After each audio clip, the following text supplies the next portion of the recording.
Komnas HAM mendesak pemerintah untuk mengevaluasi menyeluruh terhadap implementasi program makan bergizi gratis atau MBG karena dinilai menyimpan banyak risiko pelanggaran hak asasi manusia. Kita akan membahasnya bersama dengan Komisioner Komnas HAM, Pramono Ubaid Tantowi, dan juru bicara Partai Gerindra, Astro Felijan. Selamat malam, Mas Pramono, juga Mas Astro. Ya, selamat malam, Mbak. Pramono. Terima kasih sudah hadir di diskusi Sapa Indonesia malam. Saya ke Mas Pramono dulu. Kalau dari yang dipaparkan Komnas HAM tadi, sebenarnya dari hal yang kompleks tersebut, indikasi penyimpangan yang harus segera ditangani menurut rekomendasi Komnas HAM, yang poin mana, Mas Pramono? Satu, terutama soal fokus penerima manfaat, gitu ya. Jadi tujuan awal dari MBG ini kan memang mengatasi stunting, gizi buruk, gitu ya, malnutrisi lah, gitu ya. Ya. Itu tujuannya bagus, gitu. Karena memang harus kita akui di masyarakat kita masih banyak keluarga prasejahtera yang anak-anaknya mengalami gizi buruk. Nah, karena itu ketika program ini dijalankan dan diberikan kepada semua siswa dari semua kalangan, maka potensi apa namanya ketidaktepatan sasarannya menjadi sangat tinggi gitu. Kalau dari studi yang kami lakukan, inclusion errornya gitu ya, jadi kelompok sasaran yang seharusnya tidak menerima MBG itu kira-kira 36%, jadi lebih dari sepertiga itu penerima MBG itu adalah masyarakat yang seharusnya tidak menerima gitu. Jadi itu pertama. Lalu yang kedua, mitigasi risiko apa namanya keracunan pangan itu juga harus diperbaiki di banyak hal gitu. Jadi dari sisi misalnya dari sisi standar minimal saja SLHS gitu ya. Seharusnya sejak awal ketika SPBG berdiri itu harus sudah memiliki SLHS gitu ya, sertifikat layak higien sanitasi.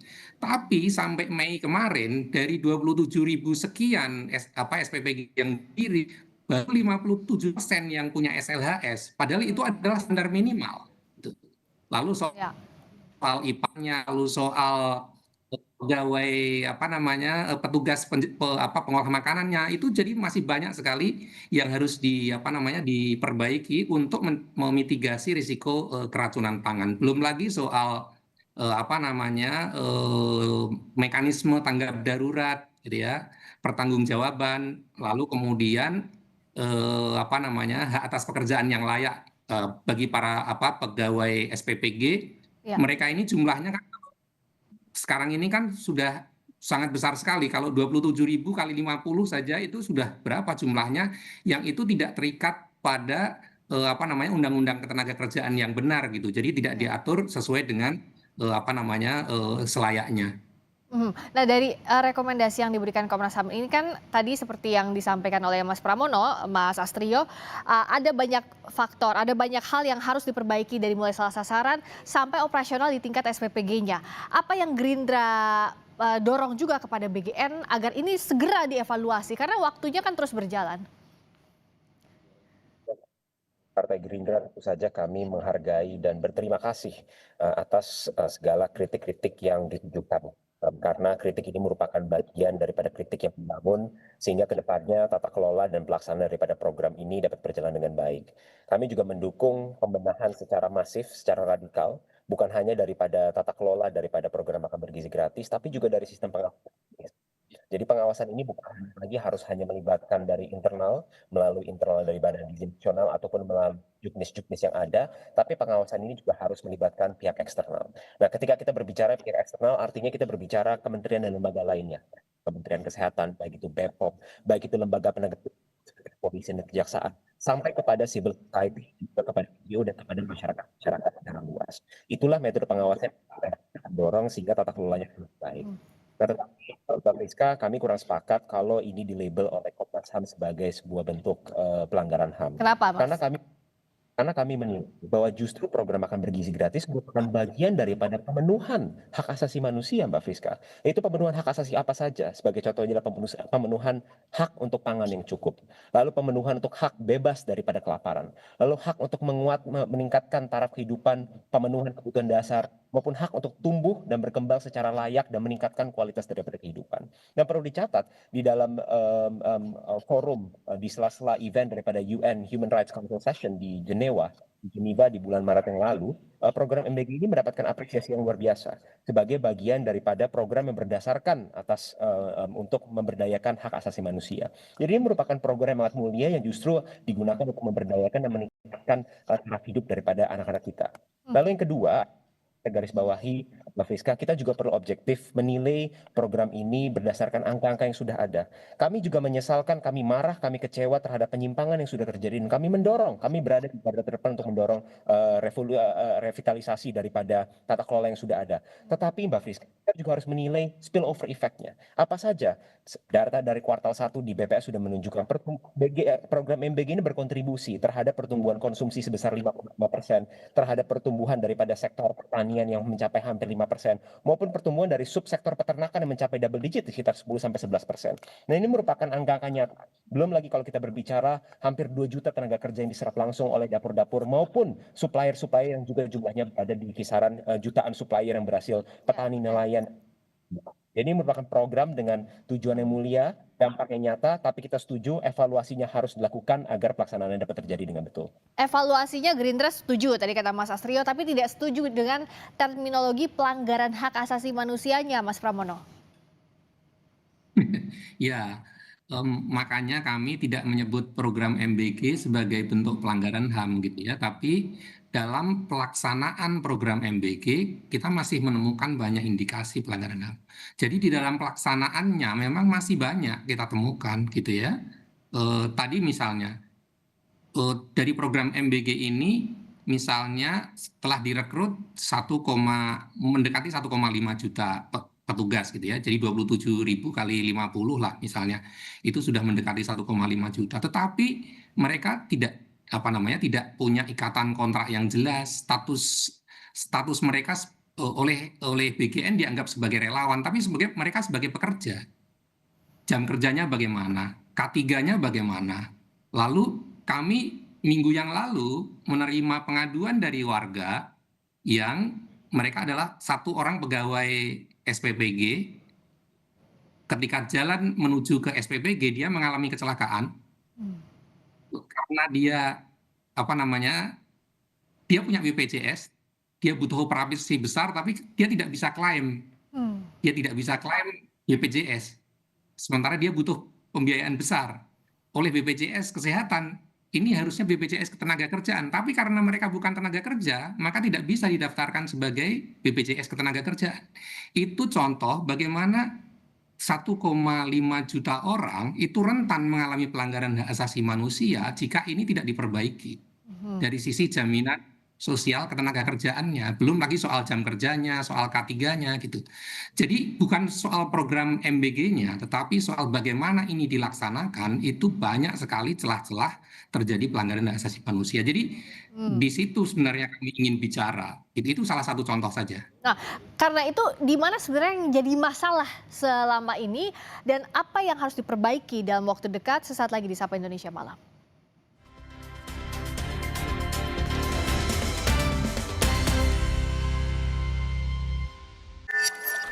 Aku Viva begitu murni, jernih dari luar, sejuk dari dalam. Karena lahir dari sumber yang terjaga, disempurnakan oleh 7 tahap nanopurifikasi, memilih mineral baik, dan menjaga kemurnian di tiap teguknya. Sejuk banget. Murninya berasa. Inilah air untuk sejukkan hidup sepenuhnya. Aku Viva, murni dan pasti sejuknya dari Wings Food. Energen Topping Bang Bang Balls. Kebaikan nutrisi Energen dengan Topping Bang Bang Balls. Makin seru. Makasih, Bu. Baru Energen Topping Bang Bang Balls. Ada topping pakis juga loh.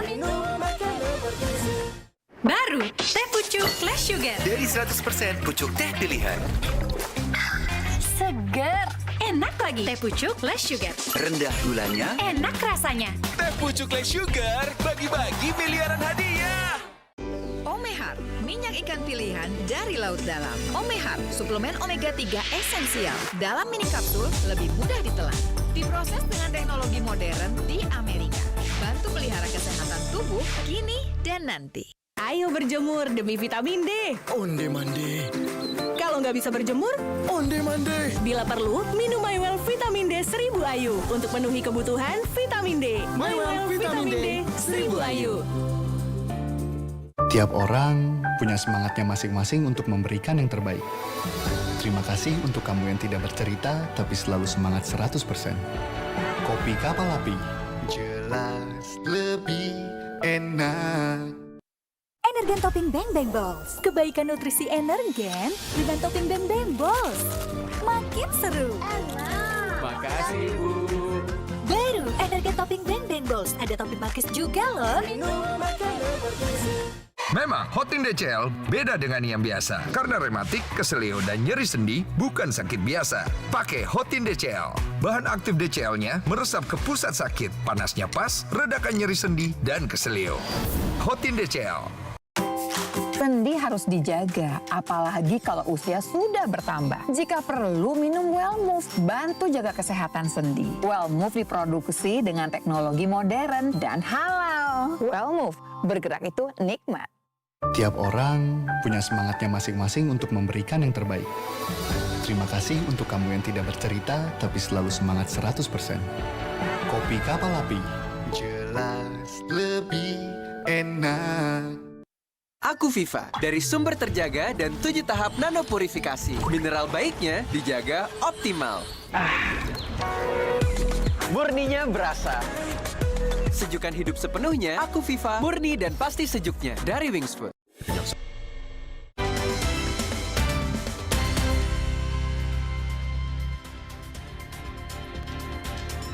Kembali di Sapa Indonesia Malam, Komnas HAM mendesak pemerintah untuk mengevaluasi menyeluruh terhadap implementasi program makan bergizi gratis karena dinilai menyimpan banyak risiko pelanggaran hak asasi manusia dalam pelaksanaannya. Kita masih membahasnya bersama dengan Komisioner Komnas HAM Pramono Ubaid Tantowi dan juru bicara Partai Gerindra Astrio Felicet.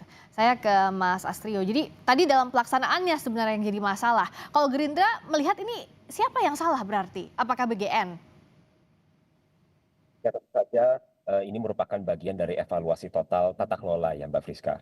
Kalau kita berbicara produk hukumnya sudah ada, kita memiliki Perpres 115 tahun 2025 yang mengatur tentang tata kelola. Nah, di dalam tata kelola ini sudah diperkenalkan beberapa measures yang ditujukan untuk menindaklanjuti. Kalau kita ingat di tahun lalu sudah ditemukan beberapa insiden-insiden dan langsung ditindaklanjuti melalui instrumen Perpres ini. Di antaranya adalah dengan menggunakan alat pencuci ompreng, dengan menggunakan test kit agar memaksimalkan food safety supaya tidak ada toleransi untuk lagi ada makanan yang tidak fresh atau bahkan mengandung untuk mencegah kasus daripada keracunan. Ini merupakan bagian daripada mitigasi-mitigasi yang sudah dijalankan. Tetapi ke depan tentu saja tata kelola ini harus semakin dipertajam. Kita mendorong Badan Gizi Nasional di bawah kepemimpinan pucuk pimpinan yang baru untuk dapat mengevaluasi kembali SOP maupun juknis-juknis yang sudah diadakan. Baik itu mulai dari pengadaan barang fresh, barang bahan bakunya, penyimpanannya, penyiapannya, sampai pengantarannya dan juga pencuciannya, itu semua harus dilakukan evaluasi secara menyeluruh. Juga kami mendorong Badan Gizi Nasional untuk juga dapat memberdayakan kantin-kantin sekolah, terutama di daerah-daerah 3T, yang dimana memang model seperti itu kami rasa juga lebih cocok dilaksanakan dibandingkan dengan model dapur tersentralisasi yang mungkin itu akan lebih cocok di daerah-daerah yang urban atau daerah-daerah yang padat, di mana memang lebih masuk akal untuk melakukan distribusi itu melalui sebuah central kitchen. Nah, perbaikan ini merupakan rangkaian evaluasi menyeluruh, dan kami Partai Gerindra berkomitmen melalui perwakilan kami yang ada di DPR RI maupun di DPRD tingkat provinsi maupun tingkat kabupaten untuk semakin menggencarkan pengawasan. Seluruh kader-kader kami, anggota-anggota DPR dan DPRD juga akan bergerak langsung turun ke lapangan, berinteraksi langsung dengan SPPG, dengan para pekerja-pekerja untuk menindaklanjuti tadi masukan yang disampaikan oleh Pak Pramono juga terkait perlindungan dari tenaga kerja di dapur-dapur, dan juga untuk berinteraksi langsung dengan para penerima manfaat untuk memastikan bahwa tata kelola ini benar-benar dirubah sehingga perbaikan-perbaikan ini dapat dirasakan langsung manfaat oleh masyarakat. Nah, untuk evaluasi tadi, Mas Pramono, rekomendasi dari Komnas HAM itu ditujukan kepada siapa saja untuk memperbaiki loophole yang selama ini ada? Ada beberapa instansi yang memang kita tujukan ya, misalnya kepada BGN gitu ya, terutama gitu ya, karena memang BGN ini kan leading sektor untuk tata kelola MBG. Tapi juga itu kami berikan kepada Kementerian Kesehatan, BPOM misalnya, ke Polri, termasuk Polri, karena dari kasus MBG ini ada banyak laporan polisi karena orang tua misalnya mengupload menu MBG yang tidak layak misalnya ke media sosial lalu dilaporkan ke polisi. Nah itu kami sudah beberapa kali turun ke lapangan ke beberapa Polres untuk melihat kasus-kasus seperti ini dan kami berikan rekomendasi agar pihak kepolisian misalnya menangani kasus-kasus ini dengan pendekatan restoratif justice, mempertemukan para pihak, menyelesaikan secara kekeluargaan, tidak mengedepankan pendekatan pidana karena pidana itu kan menjadi jalan terakhir saja untuk menyelesaikan kasus-kasus seperti ini. Jadi ada banyak lembaga yang kami berikan rekomendasi karena memang program ini sangat kolosal begitu ya. Dan banyak pihak seharusnya terlibat. Saya setuju dengan Mas Astrio tadi, fungsi pengawasan itu harus diperkuat, terutama fungsi pengawasan eksternal. Di Perpres memang menyebutkan peran Kementerian Kesehatan, BPOM, dan lain sebagainya, tetapi fakta di lapangan mereka nggak bisa bergerak apa-apa juga, karena mereka nggak ada dukungan anggaran sama sekali gitu. Kami turun ke lapangan ketemu beberapa dinas kesehatan di kabupaten kota, ya mereka bisa berperan tapi sangat minimal sekali, hanya pada mengeluarkan SLHS. Di luar itu sangat kecil sekali peran mereka. Kalau dari juga Kementerian HAM, Natalius Pigai, Menteri HAM bilang bahwa ini harusnya nggak disebut sebagai pelanggaran HAM. Tapi kalau Komnas HAM memberikan rekomendasi tadi, harusnya didengarkan oleh pemerintah untuk evaluasi menyeluruh, ya Mas Pramono ya? Ya, saya kira Komnas HAM dalam konteks ini samalah dengan KPK yang pada bulan April lalu memberikan 8 rekomendasi atau 7 rekomendasi misalnya. Lalu KPAI pada bulan Juni, awal Juli kemarin juga menyampaikan rekomendasi perbaikan dan hari ini Komnas HAM menyampaikan 9 rekomendasi perbaikan dalam kerangka melihat bahwa perbaikan MBG ini bukan hanya dari aspek-aspek soal regulasi, tata kelola, pengawasan, tapi juga menyentuh pada aspek hak asasi manusianya gitu. Ya.